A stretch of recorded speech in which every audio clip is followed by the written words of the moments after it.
अस्सलाम वालेकुम students, YouTube channel accounting with sir Umair के साथ मैं एक बार फिर हाजिर हूँ। स्टूडेंट्स, आज मैं आपको issue of shares and debentures जो कि एडीसी पार्ट 2 एडवांस अकाउंटिंग का टॉपिक है, इसका एक और सोल्यूशन करके दिखाऊंगा।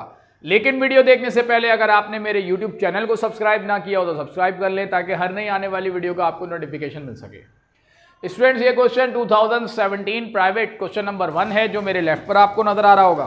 क्वेश्चन रीड करें तो इसमें हमसे कहा जाता है Siddiqui company limited was incorporated with authorised capital of rupees 10 lakh divide into 1 lakh ordinary shares of rupees 10 each. Following transaction were completed. Transaction number 1, company offered 80,000 shares at par. Application for 70,000 shares were received.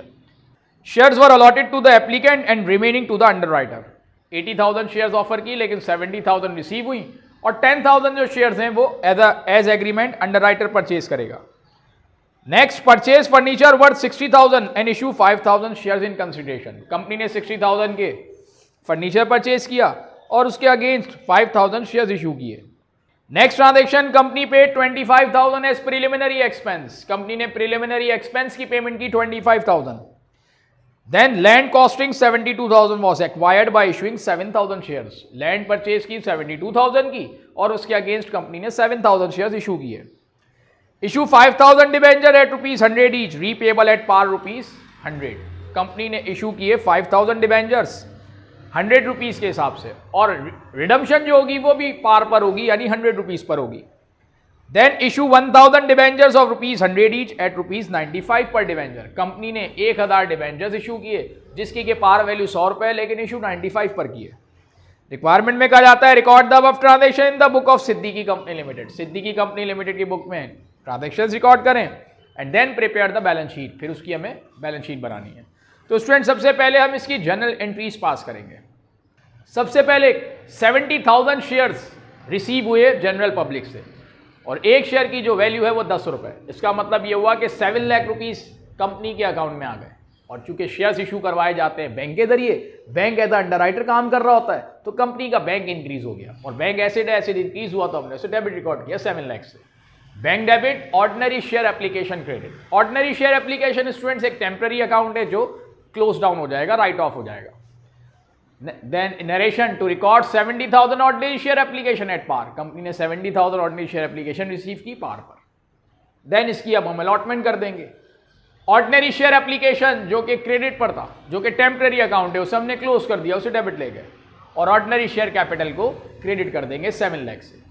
Narration बनाएंगे to record the allotment of 70,000 ordinary share application. हमने 70,000 application होती है उसकी allotment कर दी यानी उसे capital में transfer कर दिया। अब 10,000 जो शेयर्स है वो as a agreement underwriter purchase करेगा यानी बैंक परचेज करेगा। बैंक एप्लीकेशंस नहीं, वो डायरेक्ट परचेज करता है, इसलिए हम उसकी एंट्री बनाएंगे bank debit ordinary shares capital credit 10,000 into 10 1 lakh rupees. Narration to record 10,000 ordinary shares issue to underwriter. 10,000 share जो है वो अंडरराइटर को इशू कर दिए गए। देन फर्नीचर हमने परचेज किया 60,000 का और उसके अगेंस्ट हमने शेयर्स इशू किए 5,000। इसका मतलब फर्नीचर डेबिट किया हमने 60,000 से, फर्नीचर एसिड इंक्रीज हुआ तो हमने उसे डेबिट रिकॉर्ड किया। शेयर्स हमने इशू किए 5,000 और एक शेयर की पार वैल्यू है 10 रुपीज़। इसका मतलब कंपनी का जो कैपिटल इंक्रीज होगा वो 5,000 इंटू 10 50,000 से ऑर्डिनरी शेयर कैपिटल को हमने क्रेडिट कर दिया और एक शेयर पर 2 रुपये का प्रीमियम हो गया। वो इस तरीके से कि 60,000 फर्नीचर की वर्थ जबकि पार वैल्यू अगर उसकी 10 रुपीज़ है तो हमने 60,000 रुपीज़ को 5,000 शेयर से डिवाइड कर दिया तो यूँ मार्केट वैल्यू उसकी 12 रुपये आई। 2 रुपये एक शेयर पे कंपनी को प्रीमियम हुआ तो 5,000 इंटू 2 रुपीज़ 10,000 का हो गया शेयर प्रीमियम जिसे हमने क्रेडिट रिकॉर्ड किया। नरेशन बनाएंगे to record purchase furniture by issue 5,000 shares at ₹12। Then preliminary expense की पेमेंट की। प्रिलिमिनरी एक्सपेंस कंपनी के इनिशियल एक्सपेंसेस होते हैं, कंपनी बनने के लिए जो अखराजात किए जाते हैं उसे कहते हैं प्रिलिमिनरी एक्सपेंस। अब उसमें डायरेक्टर की सैलरी, प्रोमोटर की salary, memorandum of association, article of association, share certificates की प्रिंटिंग या प्रोस्पेक्टस, ये तमाम जो एक्सपेंसेस होंगे हम इसे प्रिलिमिनरी एक्सपेंस के नाम से रिकॉर्ड करते हैं। प्रिलिमिनरी एक्सपेंस फिक्स एसिड है, फिक्स एसिड इंक्रीज हुआ तो हमने डेबिट रिकॉर्ड किया, प्रिलिमिनरी एक्सपेंस डेबिट। और बैंक के जरिए पेमेंट हुई तो बैंक कंपनी का कम हो गया, बैंक एसिड है, एसिड डिक्रीज हुआ तो हमने उसे क्रेडिट रिकॉर्ड किया 25,000 से। नरेशन बनाई to record paid for preliminary expense. Then land purchase की 72,000 की और उसके अगेंस्ट शेयर्स इशू किए 7,000।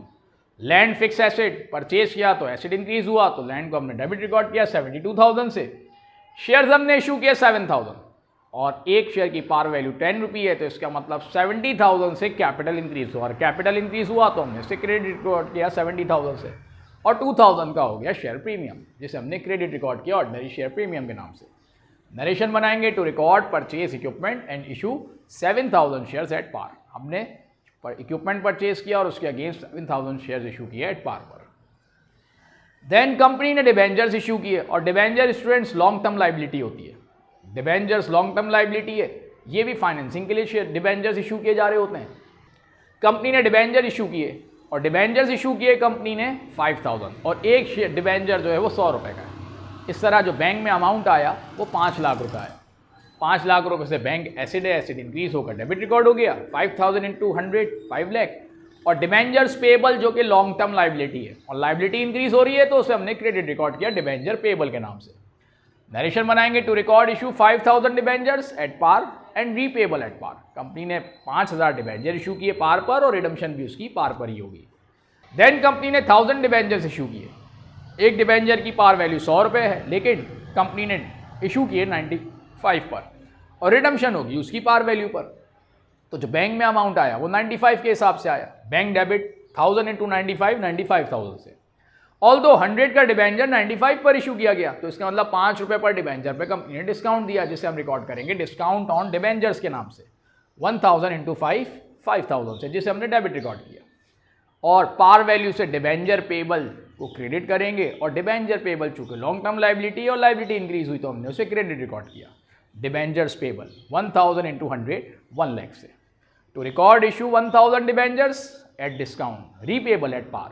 कंपनी ने 100 वाला डिबेंचर डिस्काउंट पर इशू किया लेकिन जो रिडम्पशन होगी वो उसकी पार वैल्यू पर होगी। अब हम स्टूडेंट इसकी बैलेंस शीट बनाएंगे। तो बैलेंस शीट में ये चूंकि कंपनी की बैलेंस शीट है तो इसमें हम इक्विटी को लेफ्ट साइड पर और एसेट्स को राइट साइड पे शो करते हैं। और इक्विटी में शेयर होल्डर्स इक्विटी जिसमें क्या कहा जा रहा था ऑथोराइज कैपिटल 10 लाख रुपीस और 1 लाख शेयर इंटू 10 मतलब 10 लाख रुपीस के कंपनी शेयर इशू कर सकती है ऑथोराइज्ड। ये कंपनी के पास अथॉरिटी है, कंपनी रजिस्टर्ड हुई है 10 लाख रुपीस से। तो वो अमाउंट हमने इस तरीके से लिखा इक्विटी में shareholders equity authorise capital 1 lakh ordinary shares at ₹10 ये 10 लाख हो गया। स्टूडेंट्स इसे हम टोटल में काउंट नहीं करेंगे, सिर्फ ऑथोराइज कैपिटल लिखकर छोड़ देना है। Then paid up capital. तो स्टूडेंट्स पेड अप कैपिटल में जितनी भी हमने एंट्रीज बनाई उसमें जितना भी शेयर कैपिटल का अमाउंट था उन्हें हम सम अप कर लेंगे। जितनी भी एंट्रीज में शेयर कैपिटल था इसका मतलब ये 92,000 शेयर्स का अमाउंट होगा 9,20,000 रुपये। तो हमने paid up capital 92,000 ordinary share at ₹10 each 9,20,000। Then share premium जो कि 2 एंट्रीज में पास किया गया। एक एंट्री में 2,000 रुपये शेयर प्रीमियम था और एक एंट्री में 10,000 रुपये। जो हमने लैंड परचेज किया उसमें शेयर प्रीमियम 2,000 और जिसमें फर्नीचर था उसमें 10,000। तो इस तरह शेयर प्रीमियम हो गया टोटल 12,000 रुपये, वो हमने इसमें ऐड कर दिया और यूँ टोटल शेयर होल्डर्स इक्विटी आ गई 9,32,000 रुपये। लॉन्ग टर्म लाइबिलिटीज में डिबेंचर पेबल्स जो कि एक एंट्री में 5 लाख और दूसरी एंट्री में 9 लाख। डिबेंचर पेबल जो कि लॉन्ग टर्म लाइबिलिटी है वो 6 लाख रुपए है। 2 एंट्री में डिबेंचर पेबल हमने रिकॉर्ड किया और ये लॉन्ग टर्म लाइबिलिटी है तो हमने लॉन्ग टर्म लाइबिलिटी में डिबेंचर पेबल रिकॉर्ड किया 6 लाख रुपए। इस तरह 9,32,000 रुपये शेयर होल्डर इक्विटी और 6 लाख रुपए लॉन्ग टर्म लाइबिलिटी, तो टोटल इक्विटी आ गई 15,32,000 रुपये। अब हम एसेट्स रिकॉर्ड करेंगे। तो फिक्स एसेट में सबसे पहले प्रीलिमिनरी एक्सपेंस जो कि फिक्स एसेट होता है 25,000 वो हमने लिया 25,000। डिस्काउंट ऑन डिबेंचर्स ये एसेट तो नहीं है लेकिन हम इसे बैलेंस शीट में जब तक ये राइट ऑफ नहीं हो जाता हम इसे नॉन करंट एसेट में रिकॉर्ड करते हैं डिस्काउंट ऑन डिबेंचर्स को, जो कि 5,000 रुपये। देन लैंड 72,000 और फर्नीचर 60,000, ये दोनों भी फिक्स एसेट्स हैं। टोटल फिक्स एसेट्स हो गए 162,000 के। और बैंक जो कि तमाम एंट्रीज में 13,70,000 है। जितनी भी एंट्रीज हमने पास की उसमें जहां पर बैंक डेबिट पर है उन सबको हम सम अप कर लेंगे, टोटल कर लेंगे और जिस एंट्री में बैंक क्रेडिट जा रहा है वो उसमें से माइनस कर देंगे। तो एक ही एंट्री है जिसमें बैंक को क्रेडिट हमने रिकॉर्ड किया था, तो तमाम डेबिट वाले बैंक को ऐड करके जब क्रेडिट वाला बैंक हमने माइनस किया तो जो बैलेंस रह गया बैंक का वो रह गया 13,70,000। तो 1,62,000 प्लस 13,70,000 और ये भी हो गया 15,32,000 एसेट साइड। तो ये स्टूडेंट बैलेंस शीट हो गई जो मैंने आपको बनाकर दिखाई कंपनी की। उम्मीद है आपको मेरा आज का लेक्चर पसंद आया होगा। अगर आपको मेरी वीडियो पसंद आए तो मेरे चैनल को ज़रूर सब्सक्राइब कर लें ताकि आने वाली मज़ीद नई वीडियोज़ का आपको नोटिफिकेशन मिल सके। नेक्स्ट वीडियो तक के लिए स्टूडेंट्स मैं अब आपसे इजाज़त चाहता हूँ। अल्लाह हाफ़िज़।